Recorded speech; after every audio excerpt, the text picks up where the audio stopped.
Patricio Donoso, ministro del Trabajo, bienvenido a Contacto Directo.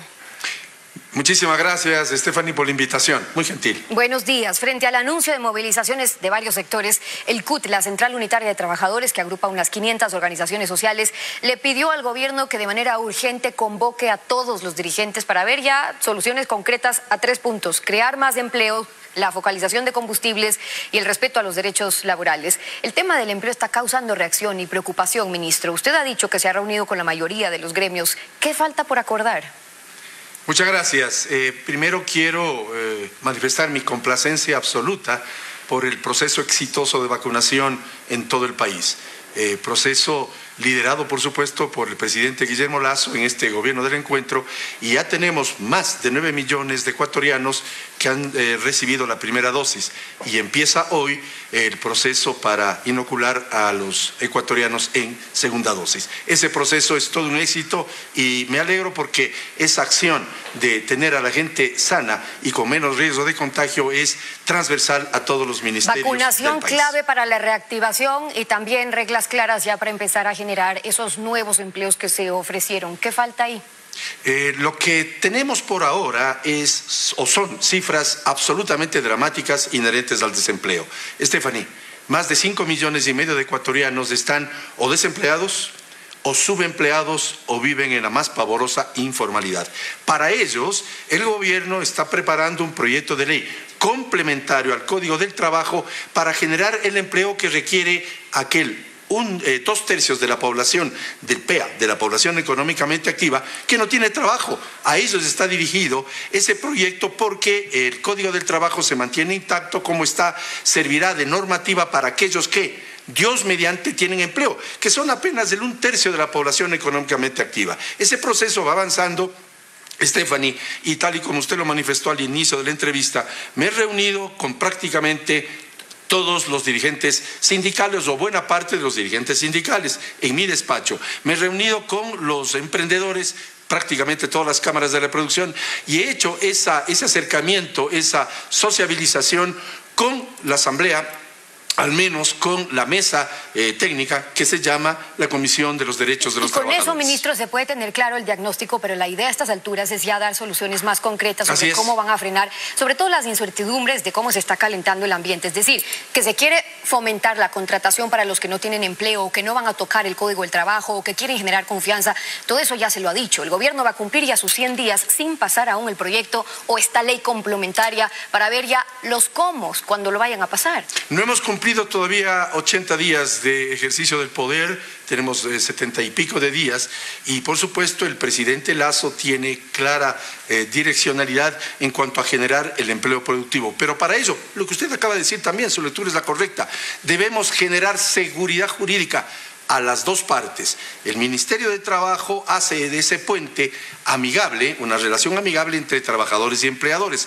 Esa seguridad jurídica tiene que ser otorgada, así de claro, a los emprendedores, del vocablo emprendedor viene la palabra empresario, para que contrate más gente, pues. De eso se trata, que pierda el miedo el emprendedor, sobre todo de las MIPYMES, medianas y pequeñas empresas, pierda el miedo a crecer, pierda el miedo a incorporar nuevos trabajadores en su nómina, pierda el miedo de invertir capital fresco y de riesgo, pierda miedo a reinvertir si Dios mediante ha tenido utilidades, pierda miedo a abrir, por ejemplo, nuevas sucursales en su propia ciudad o a lo largo y ancho de la geografía nacional.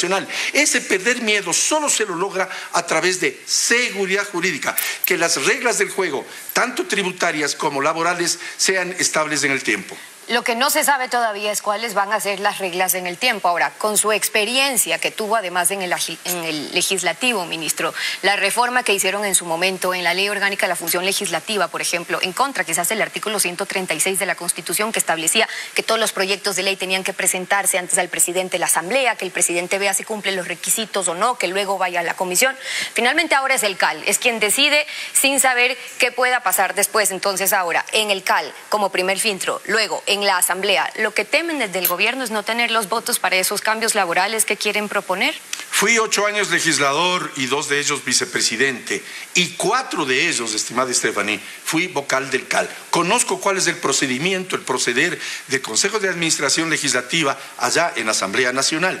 Y ese instrumento, el CAL, lo que hace es calificar el procedimiento inherente a dirigir o direccionar los proyectos a la mesa correspondiente, a la comisión correspondiente, y como este proyecto laboral, el momento en que el presidente decida entregar a la Asamblea, irá sin duda alguna a la Comisión de los Trabajadores. Por ello, me he adelantado y he dialogado con la Comisión de los Trabajadores, con todos sus miembros. He explicado la parte conceptual de este proyecto, que significará en forma complementaria generar fuentes de trabajo y empleo a través de la seguridad jurídica. Y, repito, me he reunido con todos los sectores, tanto de obreros, de trabajadores como de empleadores. Primero para ver lo que pasa en la comisión, pero luego es ver qué pasa en el pleno. Sí, claro. Ya saben las posiciones de algunos de los bloques legislativos, de Pachacutic, por ejemplo. Ya saben que ellos están pidiendo derogar o reformar esa ley humanitaria. De hecho, hay 3 propuestas ya que están caminando en la Asamblea en relación en eso. Un tema de contratación por horas, dirán que es precarizar, difícilmente van a tener consensos ahí.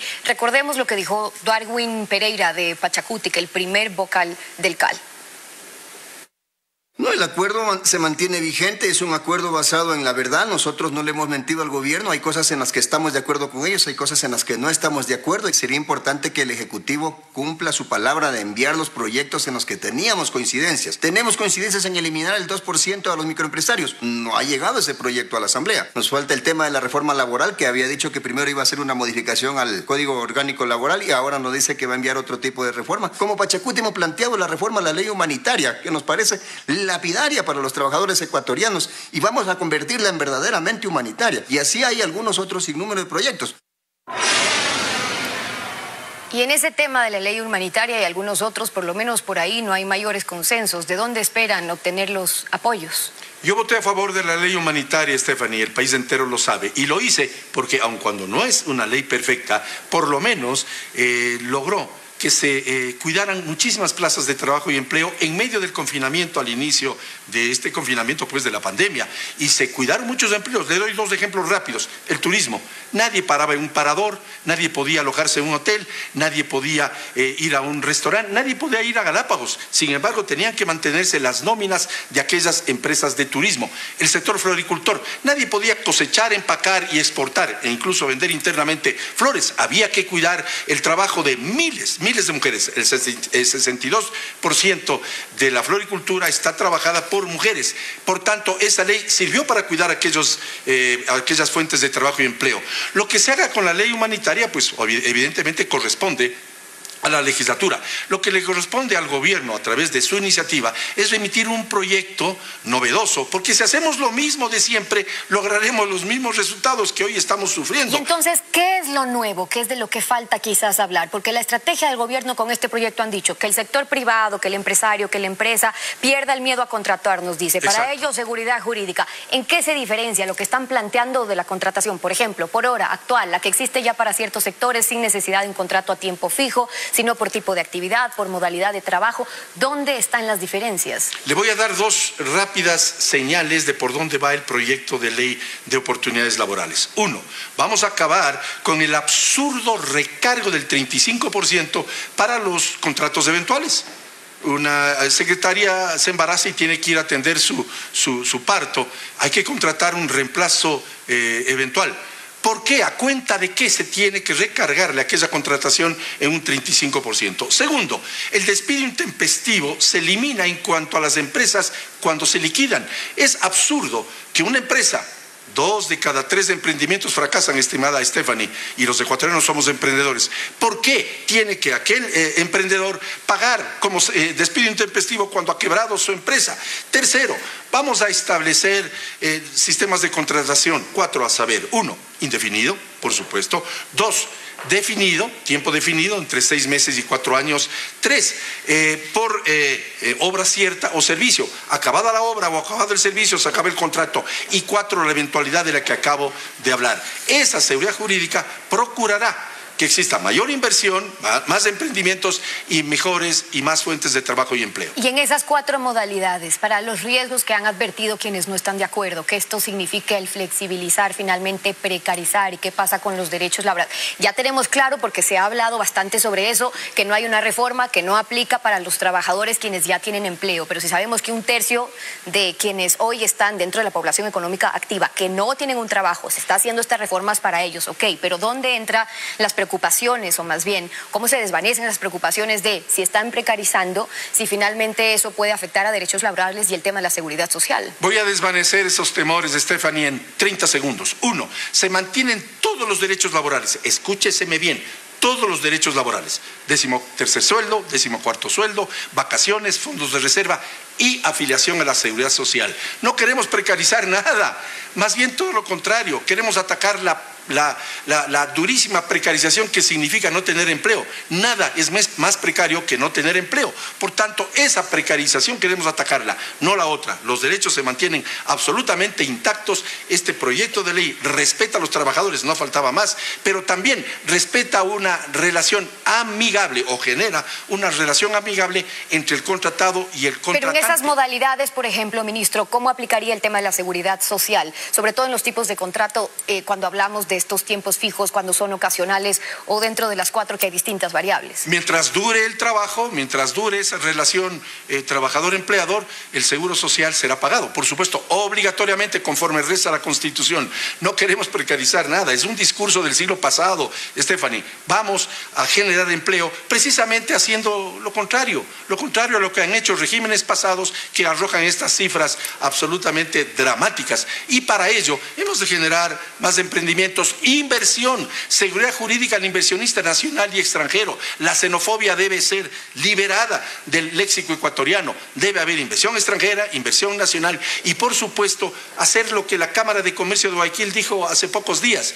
El buen trabajador se pone la camiseta de la empresa y el buen empresario se pone los zapatos del trabajador. Cierro con esto, ministro, brevemente, porque en el proyecto están incluyendo temas de economía violeta, de incentivos tributarios para empresarios, para emprendedores que contraten a mujeres, en puestos jerárquicos también, para intentar combatir una lucha, por cierto, sin mayor respuesta en este país en cuanto a desigualdad de género en alta dirección, pero también esa brecha salarial en general, porque siguen pagando menos a las mujeres que ocupan los mismos rangos de hombres por ser mujeres. ¿De qué tipo de incentivos estamos hablando para que no sea algo que les suene bonito en la ley, pero sin mayor efecto en la práctica? Su lectura es la correcta. Hay 2 temas que debemos afrontar con respecto a las mujeres, porque es dramática la situación de las mujeres. 1, que el salario de las mujeres sea igual al de los hombres para trabajos similares. Por supuesto, eso es de justicia. Y 2, la economía violeta significará incentivos tributarios. Usted me pregunta qué tipo de incentivos. Tributarios, aquellas empresas que contraten mujeres, y mayor incentivo porcentual me refiero a aquellas empresas que contraten mujeres en posiciones jerárquicas, para que la ley les sea útil a las mujeres y a los jóvenes. Frustración juvenil. Mire usted si me ayuda la cámara, porque también quiero hablar de los jóvenes. Vistazo, la revista Vistazo publicó esto en junio de este año. Frustración juvenil. Pocas oportunidades para la universidad y empleo adecuado. Queremos generar empleo para las mujeres, queremos generar empleo para los jóvenes, olvidándonos de la perversidad. Escúcheseme bien, televidentes de Coavisa. La perversidad que significa obligarle al joven estudiante que busca una carrera universitaria, una carrera técnica, una carrera profesional, obligarle, digo, a dejar de estudiar porque necesita trabajar. Esa perversidad la vamos a anular con una ley complementaria que sea garantizada para los jóvenes y las mujeres. El ministro de Trabajo, Patricio Donoso, hoy en Contacto Directo. Muchas gracias por haber estado con nosotros. Yo soy el agradecido, Stephanie. Muchas gracias. Buenos días.